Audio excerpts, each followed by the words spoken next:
आप सबका स्वागत है unified with love and light channel पर। आज हम एकीकृत बुक का पहला अध्याय पढ़ने जा रहे हैं। पहला सप्ताह, हृदय में केंद्रित होना। आप अपनी कल्पना से कहीं अधिक सुंदर हैं। आप पूरी तरह से खिले हुए स्वर्ग के फूल हैं। फिर भी किसी कारण से आप अपनी दिव्यता को नहीं समझते हैं। ये कारण महत्वपूर्ण नहीं है और निश्चित रूप से अन्वेषण के लायक नहीं है। सतह पर हम जो हैं उसके बारे में दिखावा करते हैं। आपको बताया गया है कि आप ईश्वर की छवि में बने हैं और आप उसे दोहराते हैं और उसे मानते हैं। और ये कहना सहज और आसान है, मैं ईश्वर की छवि में बनाया गया हूँ। यह चरण दर चरण मार्गदर्शिका केवल आपको उसी छवि का अनुभव करने और उसे जानने देती है। आप कौन हैं?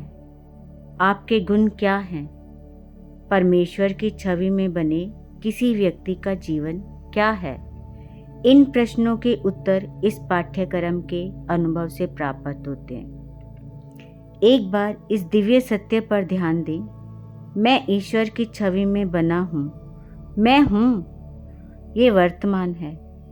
यह नहीं कहता कि मैं एक बार ईश्वर की छवि में था। अब तो ये कहता है कि मैं अब ईश्वर की छवि में हूँ, मैं बना हूँ। और ये नहीं कहता कि आप बनाए जा रहे हैं या आप बनाए जाएंगे। ये कहता है कि भगवान ने आपको अपनी छवि में बनाया है। सृजन पूरा हो गया है। आप पूरी तरह से बने हैं। अब आप पूरी तरह से भगवान की छवि में बन चुके हैं। आप ऐसा कुछ भी नहीं कर सकते जिससे इस बुनियादी सत्य को कभी बदला जा सका है या कभी बदला जा सकेगा। कुछ भी नहीं। यही इस पाठ्यक्रम की कुंजी है। ये आपको कुछ नहीं सिखाता क्योंकि आप पहले से ही सब कुछ हैं। ये आपको कहीं भी विकसित होने में मदद नहीं करता है क्योंकि आप अब पहले से ही पूरी तरह से विकसित हो चुके हैं। परंतु ये आपकी सोच में थोड़ा सुधार अवश्य करता है। ये आपके लिए आपके अपने सच्चे स्वरूप का अनुभव लाता है। परमेश्वर की छवि में बने होने का अर्थ खो देने का कारण ये है कि परमेश्वर ने जो बनाया है आप उसका एक बहुत छोटा सा हिस्सा उपयोग कर रहे हैं। जब आपके पास फ्लड लाइट है तो अंधेरे में केवल एक मोमबत्ती का उपयोग क्यों करें?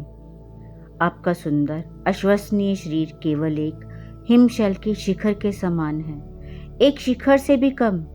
आपकी दृष्टि, स्पर्श, श्रवण, स्वाद और गंध आपकी रचना का केवल सबसे छोटा सा हिस्सा ही प्रकट करते हैं। आप जो सोचते हैं उससे परे आपका सच्चा स्व है, जीवत, प्रेम से संबंधित और आपकी खुशी और आपकी समृद्धि का स्रोत। ये आपका वह हिस्सा है जिसे आप आसानी से और व्यवस्थित रूप से फिर से जान पाएंगे। और जैसे ही आपको एहसास होगा कि आप कौन हैं, आपके असली गुण स्वयं स्पष्ट हो जाएंगे।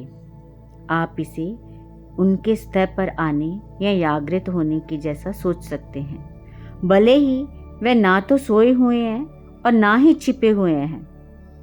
वह गुण क्या हैं? थोड़ा सोचें कि आप ईश्वर के गुण क्या बताएंगे। अब बिना शील या नम्रता या संकोच के उन गुणों को अपने आप को दें। वे आपके भी हैं। ईश्वर ने वही गुण दिए हैं आपको जो उसमें समन्वय है। आप उसी की छवि में बने हैं। ईश्वर प्रकाश है, संसार का प्रकाश, तो आप भी वही प्रकाश हैं। प्रकाश जो अंधेरे कोने को भी प्रकाशमान कर देता है। ये आपकी विरासत है। ईश्वर प्रेम है, आप प्रेम हैं। वास्तव में सारी सृष्टि में सब कुछ प्रेम से बना है। ईश्वर का प्रेम हर चीज में व्याप्त है। वही प्रेम आपका प्रेम है। इन विचारों में निहित अर्थ के बारे में सोचिए। इसके दूरगामी परिणाम हैं। ईश्वर सुख, आनंद और करुणा है। आप सुख हैं, आप आनंद हैं, आप करुणा हैं। यही आपका स्वभाव है, कुछ भी कम नहीं है। ईश्वर परिपूर्ण, परफेक्ट है, बिल्कुल, ये भी स्पष्ट है। लेकिन आप और उत्तम। अब ये क्या कुछ ज्यादा नहीं हो रहा है? नहीं, रत्ती भर भी नहीं। आप वही पूर्णता है और इसमें उत्तम स्वास्थ्य, उत्तम विचार, उत्तम क्रिया, उत्तम सब कुछ सम्मिलित है। आपको बस एक परिपूर्ण स्वयं के रूप में कार्य करने की आवश्यकता है। ईश्वर शांति और सौम्यता है। आप शांति हैं, मन की शांति, जो उथल पुथल रहता है और अकर्मक नहीं है। आप जीवन जैसा बना है वैसे ही उसका आनंद लेने वाली सरल मासूमियत है। ईश्वर समृद्धि है। सब कुछ ईश्वर के साथ एक है। वही समृद्धि आप में भी है। सभी इच्छाओं और जरूरतों को पूरा करने के लिए प्रकृति की सभी शक्तियां आपकी हैं। प्रेम, आनंद, प्रकाश, शांति और ईश्वर के अन्य सभी गुणों वाले अपने संपूर्ण स्वयं के माध्यम से काम करना ही कुंजी है। ये ईश्वर के गुणों की एक झलक मात्र है। आप निश्चित रूप से इस सूची को 10 गुना बढ़ा सकते हैं। प्रत्येक उदाहरण में आपके गुण आपके भी हैं। जब आप एकीकृत होते हैं तो आप उसके सभी गुणों को प्रदर्शित करते हैं। एकीकृत होने का पहला पाठ आपके मन को आसानी से ये बताने के लिए डिज़ाइन किया गया है, क्योंकि भगवान ने आपको अपनी छवि में बनाया है। आप अपने संपूर्ण स्वयं के साथ एकजुट होने की इच्छा रखते हैं। प्रत्येक दिन जितना जल्दी संभव हो इस अध्याय को पढ़ें या सुनें। अगले वाक्य पर जाने से पहले प्रत्येक वाक्य को समझते हुए धीरे धीरे पढ़ें। फिर 5 या 10 मिनट तक आंखें बंद करके आराम से बैठें। अपने ध्यान को अपने हृदय पर केंद्रित होने दें और ईश्वर के प्रेम, अपने प्रेम को वहां स्पंदित होते हुए महसूस करें। विचारों से लड़े नहीं, बस उन्हें उबल कर सतह पर आने दें। यदि आपका मन आपके हृदय से दूर चला जाता है तो उसे धीरे से वापस ले आएं। ये व्यायाम केवल आनंद लेने के लिए है और इसे इस सप्ताह हर दिन अवश्य करें।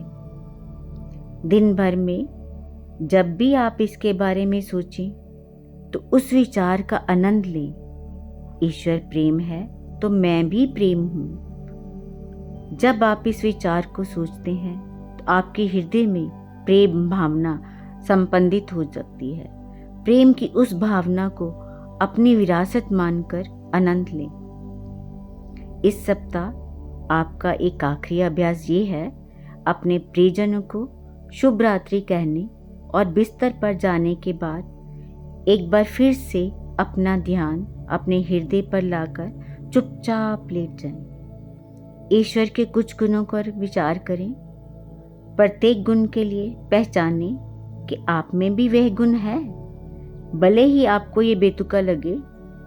फिर चुपचाप मन में ईश्वर और अपने गुणों का विचार रखकर सो जाएं। धन्यवाद।